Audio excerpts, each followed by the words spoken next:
जय श्री कल की। ओम नमो भगवते वासुदेवाय। जल रहा बांग्लादेश।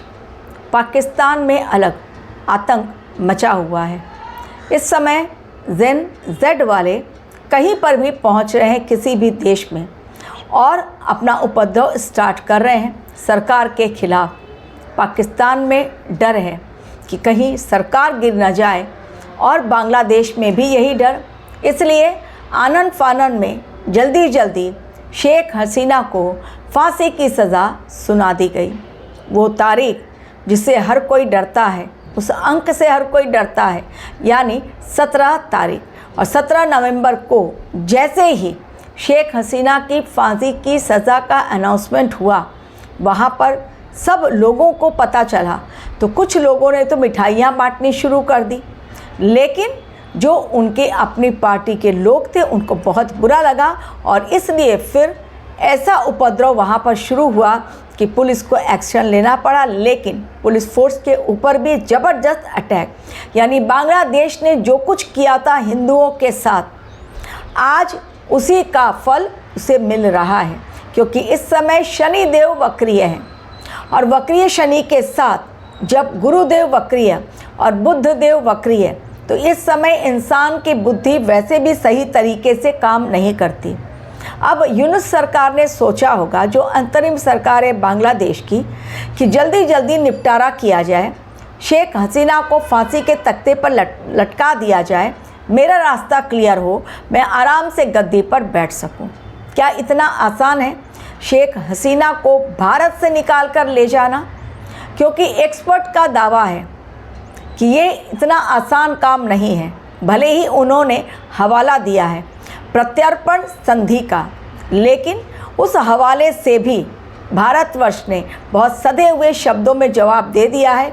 यानी भारतवर्ष इतनी जल्दी तो नहीं देने वाला, और मुझे लगता है मेरी एनालिसिस के अकॉर्डिंग कि भारतवर्ष कभी भी मौत के मुंह में शेख हसीना को नहीं ढकेलेगा। आगे की बातें आपको खुद बाद में पता चलेंगी, लेकिन जो मेरी एनालिसिस कहती है कि शेख हसीना को बांग्लादेश के हाथों मरने के लिए नहीं सौंपा जाएगा। फांसी के तख्ते पर वो नहीं जाएंगी और उनका जो भी उनके जो कर्म हैं, जब वो थी वहाँ पर सरकार में, तब इतना अधिक हिंदुओं पर अत्याचार नहीं हुआ। लेकिन यूनुस सरकार ने जो हिंदुओं पर अत्याचार किया, आज वही फसल जो उन्होंने बोई थी वही काट रहे हैं। और इस समय केवल बांग्लादेश नहीं बल्कि पाकिस्तान में भी हालात बहुत बद से बदतर होते चले जा रहे हैं। अपने ही लोग अपने ही सरकार के खिलाफ मोर्चा निकाल रहे हैं। अपने ही लोग, वहाँ के वकील रास्तों पर उतरे हुए हैं अपनी ही सरकार के खिलाफ। ये समय कुछ ऐसा है क्योंकि सूर्य देव हैं, विक्रम संवत्सर के राजा और मंत्री। डेफिनेटली जो भी रूलिंग पार्टी है उनके अगेंस्ट अपोजिशन पार्टी रास्ते में उतरती ही है, लेकिन रूलिंग पार्टी को सपोर्ट करने वाले भी होते हैं। अगर वो सही निर्णय ले और अगर गलत निर्णय ले तो फिर उनके ही पार्टी के लोग भी उनके अगेंस्ट चले जाते हैं। अब अगर दूसरा सुप्रीम कोर्ट पाकिस्तान में तैयार कर दिया जाए तो ये कितना गलत होगा। सुप्रीम कोर्ट एक ही, लेकिन उसी के लेवल का अगर दूसरा सुप्रीम कोर्ट इतनी पावर दे दी जाए वहाँ पर मुनीर को, तो डेफिनेटली वकील तो सड़कों पर उतरेंगे। गलत क्या है? तो मुनीर की तो हालत वैसे ही ख़राब है। तो पाकिस्तान हो गया, बांग्लादेश हो गया। अभी इसके पश्चात अगला नंबर किसका है तो जान लीजिए। इसके बाद अगला नंबर हमारे देश का है। लेकिन हमारे देश में कौन सा राज्य है? बिहार का चुनाव हो गया, यूपी का अभी है नहीं, महाराष्ट्र में अभी समय है। अगले साल ही जो चुनाव होने वाला है, और सबसे हिट लिस्ट में जो हमारे देश में राज्य दिखलाई पड़ रहा है, जहाँ पर घुसपैठिए अब भाग खड़े हो रहे हैं बॉर्डर की तरफ, लग रही है भीड़, जो बांग्लादेश से सटा हुआ हमारा बॉर्डर है। क्योंकि एसआईआर की टीम पहुंची है, तो अब पश्चिम बंगाल में बड़ा बवाल बिल्कुल मचने को है तैयार। बहुत दिनों से लोग रिक्वेस्ट कर रहे हैं कि आप पश्चिम बंगाल के बारे में कुछ बोलिए। तो पश्चिम बंगाल के लिए मैं इतना ही कहना चाहती हूँ कि बहुत बड़ा बवाल, एक बहुत बड़ा बवंडर मचता हुआ पश्चिम बंगाल में दिखलाई पड़ रहा है। जब दिल्ली में ब्लास्ट हुआ तब भी मैंने दिल्ली का नाम लिया था। जम्मू कश्मीर में ब्लास्ट हुआ उसके पहले ही वीडियो में जो सारे स्टेट्स के नाम बताए थे कि कहाँ कहाँ पर खतरा, उसमें दिल्ली और जम्मू कश्मीर दोनों का नाम लिया गया था। अब पश्चिम बंगाल का नाम आपको क्लियर कट बतला रही हूँ। काफ़ी दिनों से जब बांग्लादेश में कुछ था ही नहीं, सब कुछ शांत, तब भी मैंने कहा था कि पाकिस्तान में बहुत जल्दी बड़ा बवंडर उठने वाला है, हंगामा होगा, लोग सड़कों पर उतरेंगे। हो चुका। तो पाकिस्तान में बात सही हुई, बांग्लादेश की।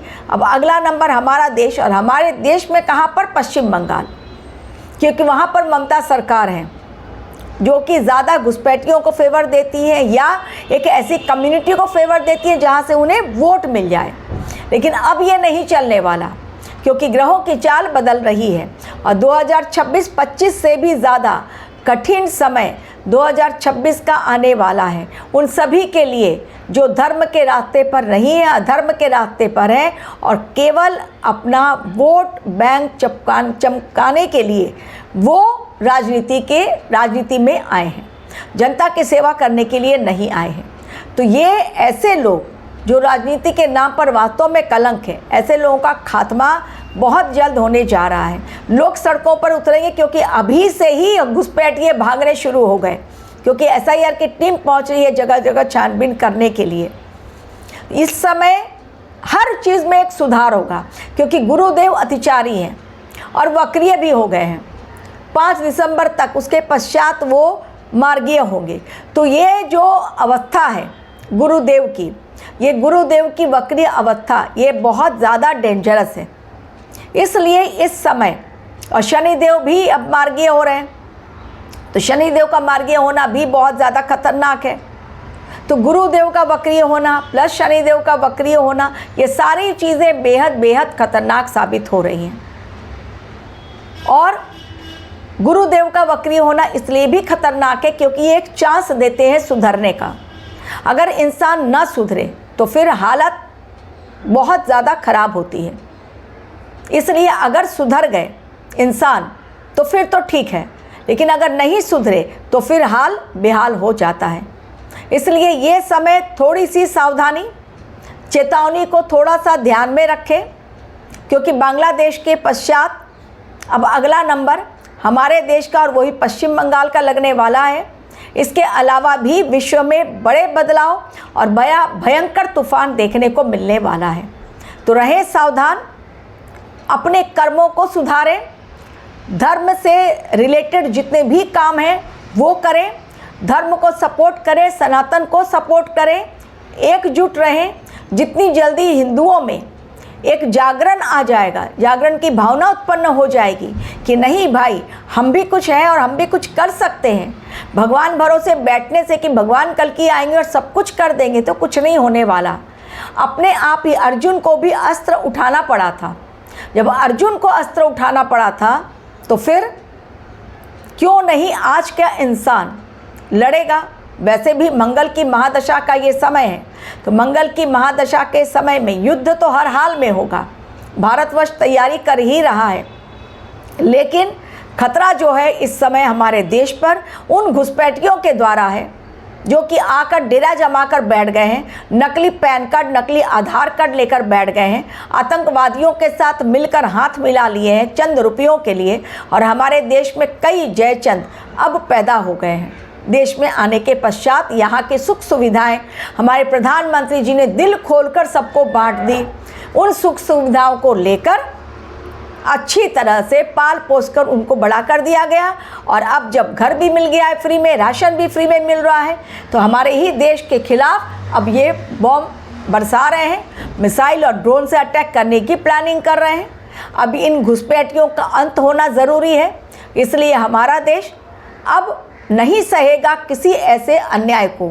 देखिए किस प्रकार एक के बाद एक नए नए खुलासे हो रहे हैं। तो पाकिस्तान हो गया, बांग्लादेश हो गया, इसके पश्चात हमारा देश आता है, क्योंकि इसमें ग्रहों की चाल ऐसा ही संकेत दे रही है। क्योंकि मंगल जब जाएंगे शतभिषा नक्षत्र में 23 नवंबर को, चीज़ें बेहद बेहद खतरनाक होंगी, सही नहीं होंगी। इसलिए रखें ध्यान, हर जगह जो हो रहा है, अगर पड़ोस में आग लगी हुई है, हमारे देश में वो आग भी डेफिनेटली पहुंचेगी। इसके लिए बहुत ज़्यादा सावधानीपूर्वक निर्णय लें और अपने देश के साथ खड़े हों, केवल अपने लिए नहीं, क्योंकि यदि हम एकजुट रहेंगे तो कोई भी दुश्मन हम पर हमला करने की फिराक में नहीं रहेगा। Thank you very much for watching my video.